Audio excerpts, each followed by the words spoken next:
Hi, welcome to Moyna Bass Fishers. I'm Jim Moyna.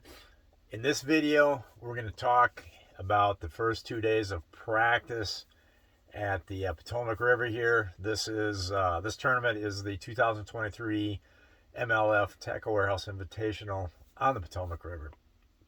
So we get 3 days of practice. I've had two. Okay, so I don't know. I got one. It's really interesting in that it's one of these deals where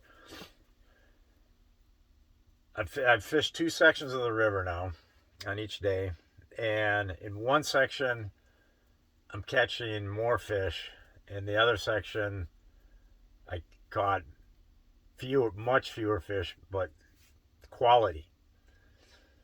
But the problem was it was so few that I there's a realistic chance of going into that section of the lake and catching just one or two fish or none. In fact, I would say the chances of catching only like one or two fish is much greater than the chances of catching like six or seven. And if I did get six or seven bites in that part of the river, it'd probably be a good bait. So that's kind of where I'm at right now. I've checked, and then in the other part of the river, I'm catching numbers of fish. There's a lot of fish in this river. I think I don't know. I'm thinking if I could get 15 pounds a day, that would be what I need for this tournament to make a top 10. Now, and that's what I need. That's what I got to get is a top 10. The whole goal here, the reason why I'm here, is because I want to qualify for the Bass Pro Tour. To qualify for the Bass Pro Tour, you got to fish these Tacklewarehouse Invitational tournaments, and you have to be in the top 8 in the year-end points in these invitational tournaments, because those top 8 guys then get invites to the Bass Pro Tour. So that's why I'm here. That's what this year's all about. We got 2 tournaments left, this one and then the Upper Mississippi River. This one, 15 pounds a day. And can I get 15 pounds a day? I don't know. I think so. I don't know. The thing is, it's just I'm not getting a lot of bites, and even though one part of the lake or river I got a lot more bites, it still was just a grind. You get one or two here, and then you have to switch and go somewhere else, and then you fish for a while, and then all of a sudden you get one, and then you get another one, and it's just been kind of tough that way. So, just there's just no guarantees.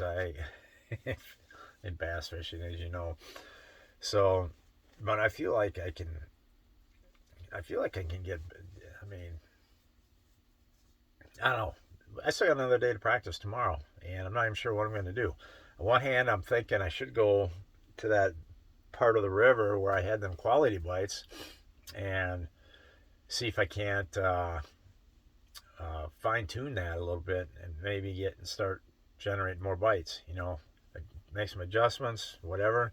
Just try to, or maybe I haven't found the best area in that river part of the river. But there's, if a guy could catch 10 of them fish in a day, you're going to be looking at contending to win. If you get 10 bites each of the 3 days of the tournament in that part of the river, at least half of those 10 bites are probably going to be quality fish. Now, I didn't catch any 4-pounders.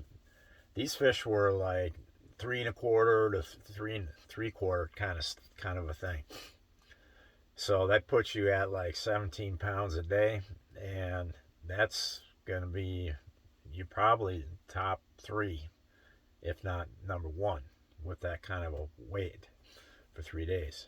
But you never know. Some guy could get on crazy and just blow it out. You just never know what can happen.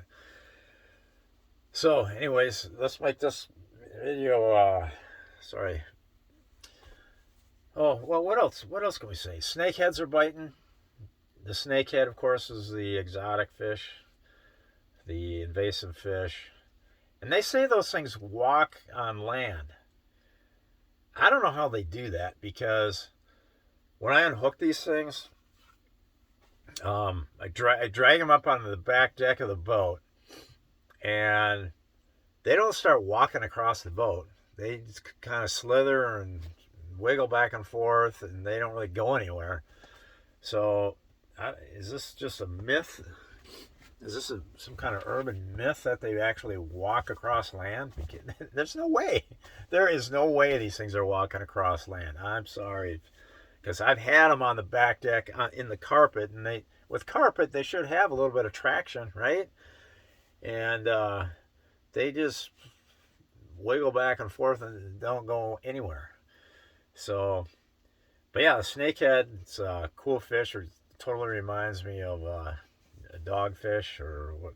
Yeah, that's what we call them in Minnesota. Other people call them mudfish. Other people call them Grinnell. So, but it totally reminds me of that. Really cool fish. The snakehead's a really cool fish. They fight. They're super aggressive biters. I mean, they just jump on you. If you pitch a jig and and you see the vegetation just start rattling like crazy, good chance that's a snakehead on you. Aggressive biters. So the snakeheads have been out. I gave one away.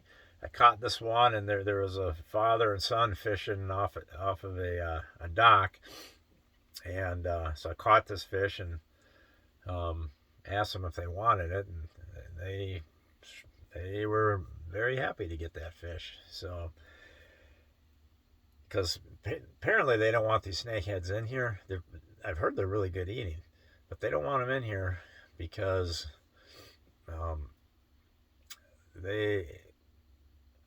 I guess they don't want too many these snakeheads walking across the roads, I guess. I don't know. So, what else? What else we got to say? I caught one catfish. Otherwise, it's just been nothing but largemouth. Yeah, so we'll see what happens tomorrow. I'll give you a report tomorrow.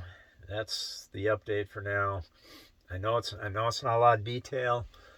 These practice reports generally aren't going to be a lot of detail, because I just, none of my I'm sure none of my competitors are even watching these videos, but just in case if somebody is or whatever, I don't know. It's probably being a little paranoid about it, but just not going to be revealing pattern details right now.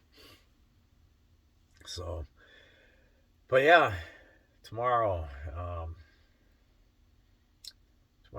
here we go. I'm so tired. That's the other thing. It's up at 4:30. My alarm goes off at 4:30, and it's a 40-minute drive from where I'm camping to Smallwood State Park, where the takeoff is.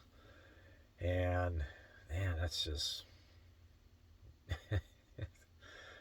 get up at 4:30, 40-minute drive, and then of course 40-minute drive back in the afternoon. It wears on you. And then driving through this hectic traffic. It's really hectic traffic around here, and that's no fun. No fun at all. And I'm struggling to have, when I'm this tired, I don't have as much fun when I'm this tired.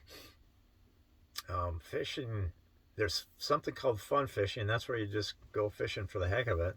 And then there's tournament fishing. Tournament fishing, you just have to do what you got to do. It ain't always going to be fun.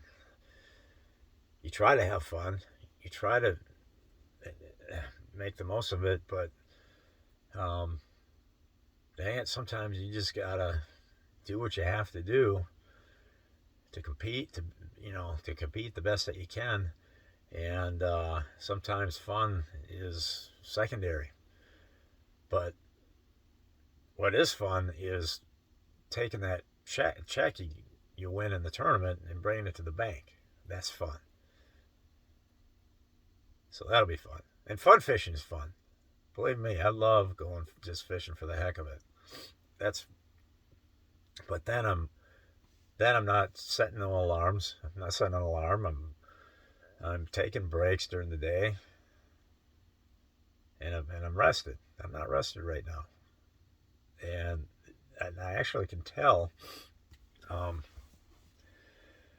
I mean, when I get into this mode that I'm in now, my decision making is affected negatively because I can just tell I'm more indecisive, and